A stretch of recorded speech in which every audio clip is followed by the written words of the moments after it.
इससे पहले कि आज की बड़ी खबरें आपके सामने प्रस्तुत करें, आइए आपको दिखाते हैं कैसे बर्फ पर एक तरह से ब्रेक फेल हो गया। ये कनाडा के मॉन्ट्रियल की तस्वीरें हैं जो अभी हम आपके सामने दिखाने जा रहे हैं।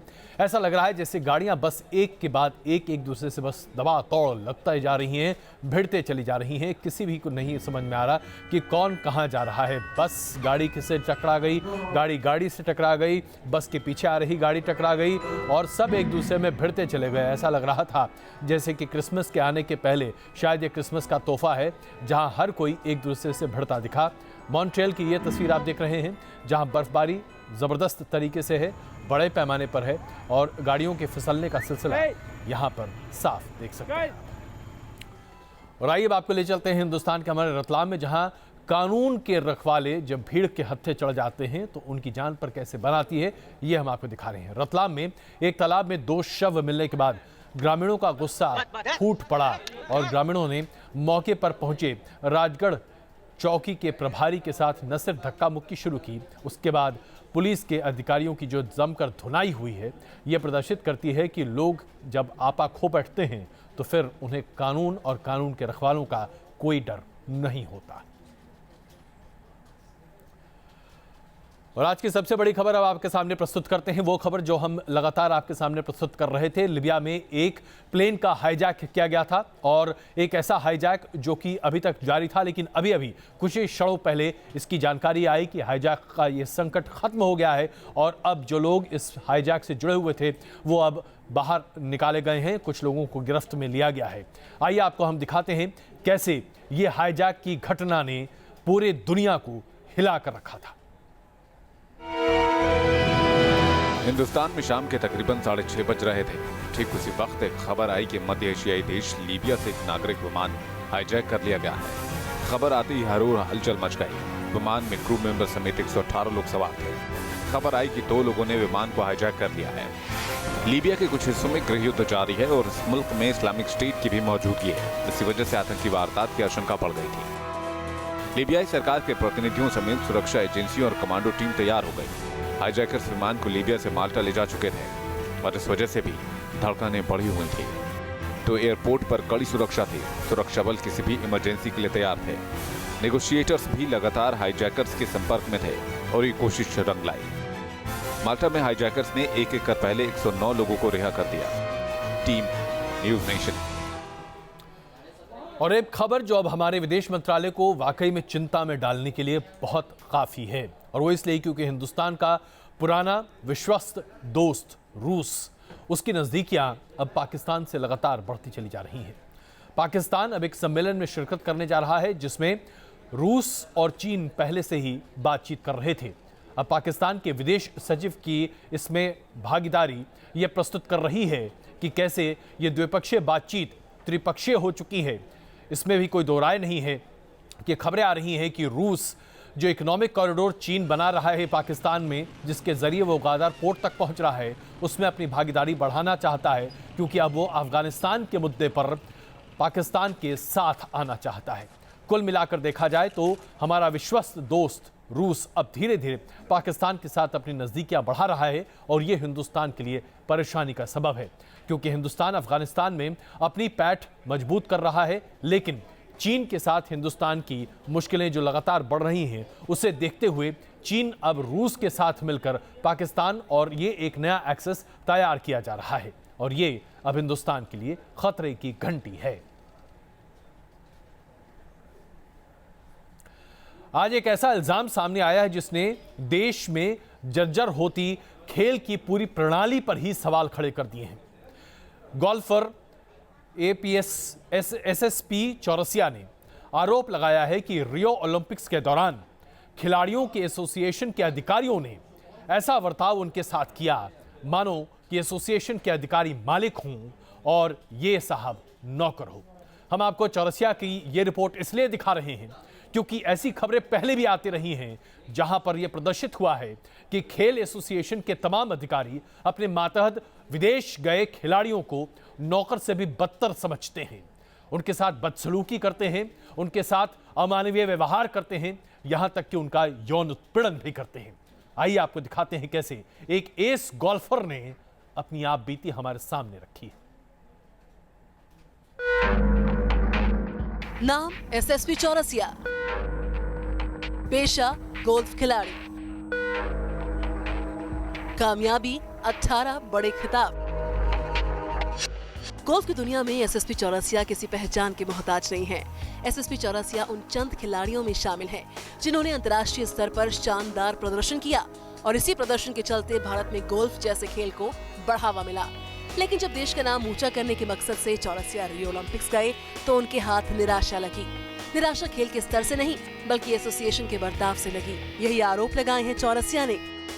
एसोसिएशन के लोग हमसे ऐसा बर्ताव करते थे मानो वो मालिक हों और हम नौकर। चौरसिया के आरोप बहुत संगीन है।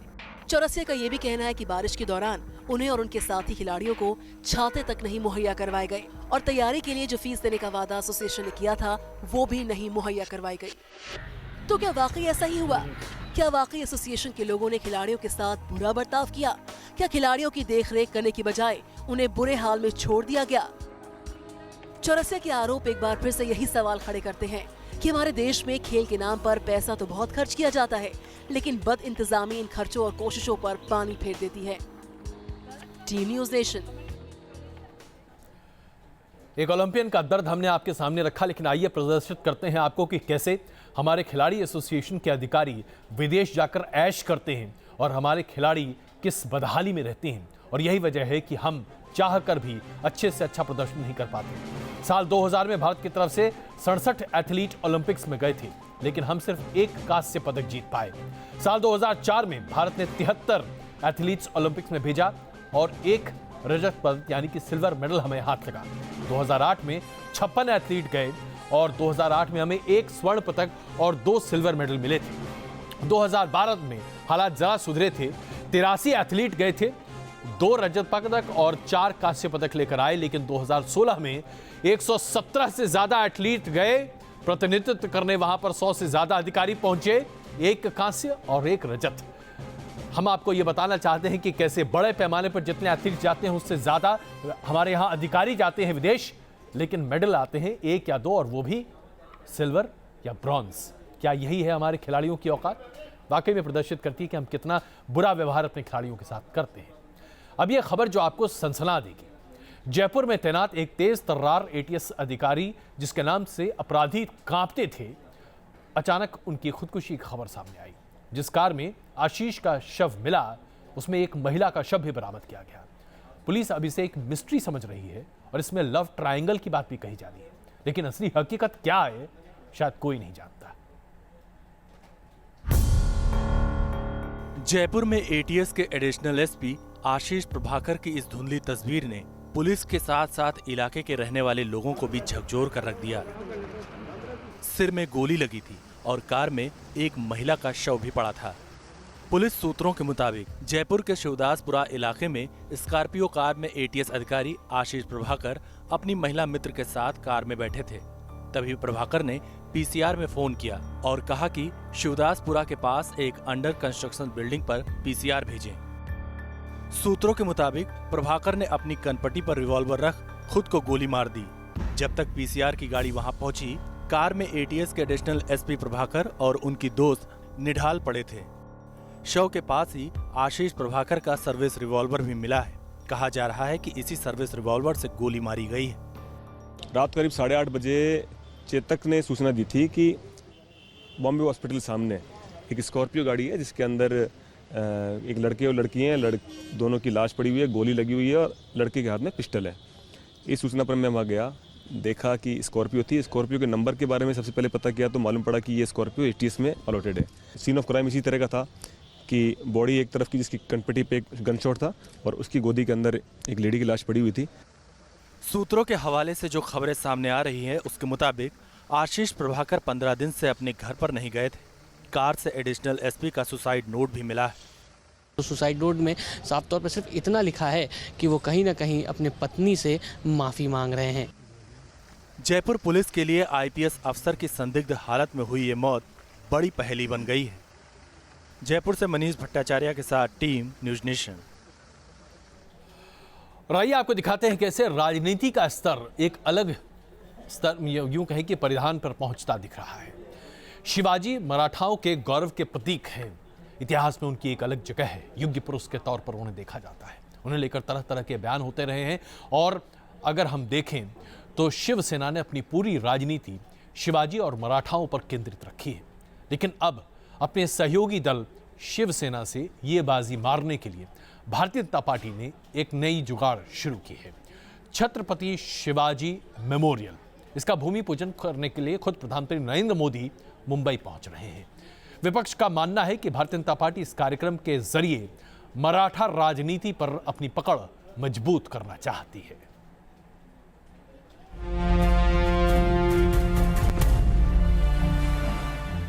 कुछ ऐसा ही नजर आएगा मराठा गौरव छत्रपति शिवाजी महाराज का वो मेमोरियल जो अरब सागर में स्थापित किया जा रहा है। इस भव्य मेमोरियल के शिला पूजन कार्यक्रम में खुद प्रधानमंत्री मोदी शामिल होंगे और भूमि पूजन के लिए महाराष्ट्र के अलग अलग हिस्सों से मिट्टी और नदियों का पानी भी लाया गया है। लेकिन मेमोरियल के पहले चरण यानी भूमि पूजन को लेकर सियासी दांव पेचों का दौर शुरू हो गया है। विपक्षी दल बीजेपी पर मराठा वोट बैंक को हाईजैक करने की कोशिश का आरोप लगा रहे हैं। कांग्रेस का कहना है कि सरकार को इस मुहिम में सभी दलों को एक साथ लेकर चलना चाहिए था। The democratic set of expectation is that the opposition also is involved in the project because all these projects were initiated by the Congress governments. So it's improper on the part of the government not to involve the Congress and the NCP also. तो वहीं Samajwadi party जैसे दल memorial पर सरकार की तरफ से खर्च किए जा रहे 3600 करोड़ रुपयों को लेकर सवाल उठा रहे हैं। सरकारी पैसा सारे लोगों के खून पसीने का है, उसे उस तरह से जाय करना बिल्कुल ठीक नहीं है। मैं बीजेपी से मैं कहना चाहता हूं कि उसके मेमोरियल को बनाया जाए, उसमें कोई रुकावट नहीं होना चाहिए। इसमें कोई श्रेय लेने की बात नहीं। जिसकी सरकार में पास हुआ है उस सरकार को इसकी बधाई भी देना चाहिए। हालांकि बीजेपी इन आरोपों से इनकार कर रही है। पार्टी का कहना है कि ये मराठा गौरव का मुद्दा है जिस पर सियासत नहीं होनी चाहिए। इस भव्य स्मारक को तैयार होने में कुल खर्च 3600 करोड़ रुपए आने की संभावना है। इसे 2 फेज में तैयार किया जाएगा और पहला फेज फरवरी 2019 में तैयार होगा। वीडियो जर्नलिस्ट स्वप्निल चौहान के साथ Pankaj Mishra, news nation, Mumbai. Film के पर्दे पर हॉलीवुड की कई फिल्मों में आपने देखा होगा कि रोबोट्स यानी कि बॉट्स एक दूसरे से लड़ाई करते हैं। ऐसा घमासान मचता है जिसे देखकर आपको लगता है कि क्या ये वाकई में सच हो सकता है, क्या भविष्य की ये परिकल्पना वाकई में सच हो सकती है। लेकिन अब लगता है कि कुछ रिसर्चर्स ने एक ऐसे मेगाबॉट को बनाया है जो कि दुनिया के शक्तिशाली रोबोट्स में से एक माना जा रहा है और ये अपने टेस्ट के दौरान साबित कर रहा है कि कैसे ये दुनिया का सबसे शक्तिशाली रोबोट बन सकता है। बैठे बैठे मिनटों में, क्यों कहें सेकंड में, एक कार को चकनाचूर कर सकता है ये मेगाबॉट और ये है इसकी परीक्षण प्रणाली। यानी आने वाले दिनों में शायद बॉलीवुड की सिल्वर स्क्रीन पर जो आप देखते हैं वो हकीकत बनता जाए।